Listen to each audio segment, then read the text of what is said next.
हर साल 7 अप्रैल विश्व स्वास्थ्य दिवस के तौर पर मनाया जाता है। पिछले साल यानी 2020 और इस साल फिर से इस दिन पर कोरोना का साया साफ नजर आ रहा है। पिछले साल तो इसकी थीम भी WHO ने नर्सों और मिडवाइफ्स पर रखी थी, जो कोरोना से लड़ाई में अपना योगदान दे रही थी। इस बार की थीम जरा हटकर है। इस बार की थीम में WHO ने एक निष्पक्ष और स्वस्थ दुनिया का निर्माण विश्व स्वास्थ्य दिवस की थीम रखी है। इस थीम से साफ समझ आ रहा है कि जिस तरह से कोरोना में ज्यादातर अमीर देशों ने अपने लिए अरबों डॉलर देकर वैक्सीन खरीदने की होड़ मचाई और गरीब जरूरतमंद देशों की अनदेखी की है, वो सभी को समान रूप से इलाज मुहैया कराने की WHO की कोशिशों के खिलाफ है। इससे दुनिया में हर किसी को स्वस्थ रखने का लक्ष्य पूरा होता नहीं दिख रहा है।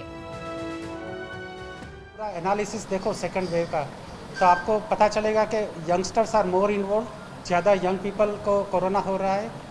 दूसरा कि पूरा फैमिली इन्वॉल्व हो जाता है। मान लो कि घर में किसी एक को हुआ है तो घर में 4 सदस्य है, 5 है, 6 है, तो 6-5 सबको कोरोना हो जाएगा। हमें ये ध्यान रखना है कि जितना से जितना हो सके हम मैसेजेस, इंफॉर्मेशंस और जानकारियाँ अपनी स्वास्थ्य के बारे में रखें, और ख़ासकर जब ये हमें हिदायत दी जा रही है कोविड-19 के लिए, हम इन हिदायतों को पालन करें ताकि हम स्वस्थ जीवन जी पाएँ, लंबी जीवन जी पाएँ और अच्छी ज़िंदगी के राह पे चल पाएँ।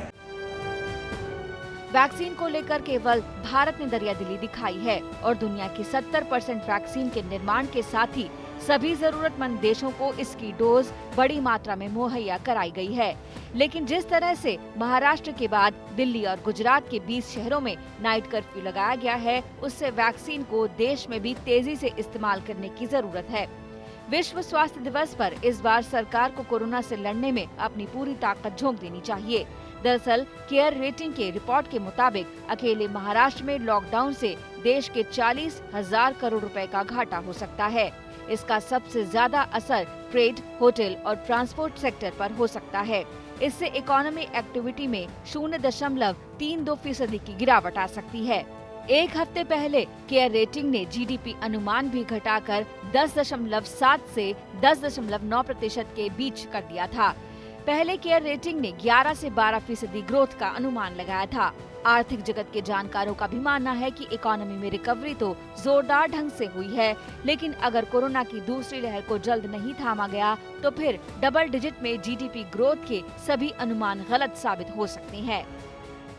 कोरोना महामारी से इकोनॉमिक पे काफी बड़े संकट देखने को मिले हैं और अब चूंकि यहाँ पर दूसरी वेव की बात चल रही है और ज़्यादातर अगर भारत में देखें तो कई शहरों में और कई स्टेट्स में लॉकडाउन की सिचुएशन है, तो उसके बाद इकॉनमी को वापस रिकवरी करने में थोड़ा सा टाइम लग सकता है। लेकिन ये भी अच्छी बात है कि जितनी जल्दी हमने यहाँ पर कोरोना की वैक्सीन्स को आते हुए मार्केट में देखा और लोगों ने उस पर बढ़ चढ़ कर पार्टिसिपेट किया। GDP आंकड़ों में कमी का अनुमान अकेले महाराष्ट्र को होने वाले नुकसान के चलते लगाया गया है। फिलहाल देश में 80% मामले केवल 11 राज्यों से आ रहे हैं। अब अगर ये दायरा बढ़ गया तो फिर आर्थिक रिकवरी पर संकट आ सकता है। हेल्थ एक्सपर्ट्स का भी मानना है कि विश्व स्वास्थ्य दिवस को सही मायनों में मनाने के लिए कोविड-19 को कंट्रोल करना बेहद जरूरी है। पूरा विश्व कोविड की महामारी से जूझ रहा है। इस बीमारी का स्वस्थ लोगों ने डट कर सामना किया है क्योंकि उनकी इम्यूनिटी स्ट्रॉन्ग थी और उनका शरीर ताकतवर था। ताकतवर शरीर बनता है संतुलित खाना खाने से और रोज किसी न किसी तरह का व्यायाम करने से। अब सरकार को वैक्सीन लगाने की रफ्तार बढ़ाने के साथ ही सोशल डिस्टेंसिंग जैसे विकल्पों को लागू करने पर भी जोर देना होगा। अगर ऐसा नहीं हुआ तो कोरोना ने कहर बरपाना शुरू कर दिया है, तो फिर लोकल लॉकडाउन से ग्राहकों की डिमांड में गिरावट आएगी, जो इकोनॉमी के लिए घातक साबित हो सकती है।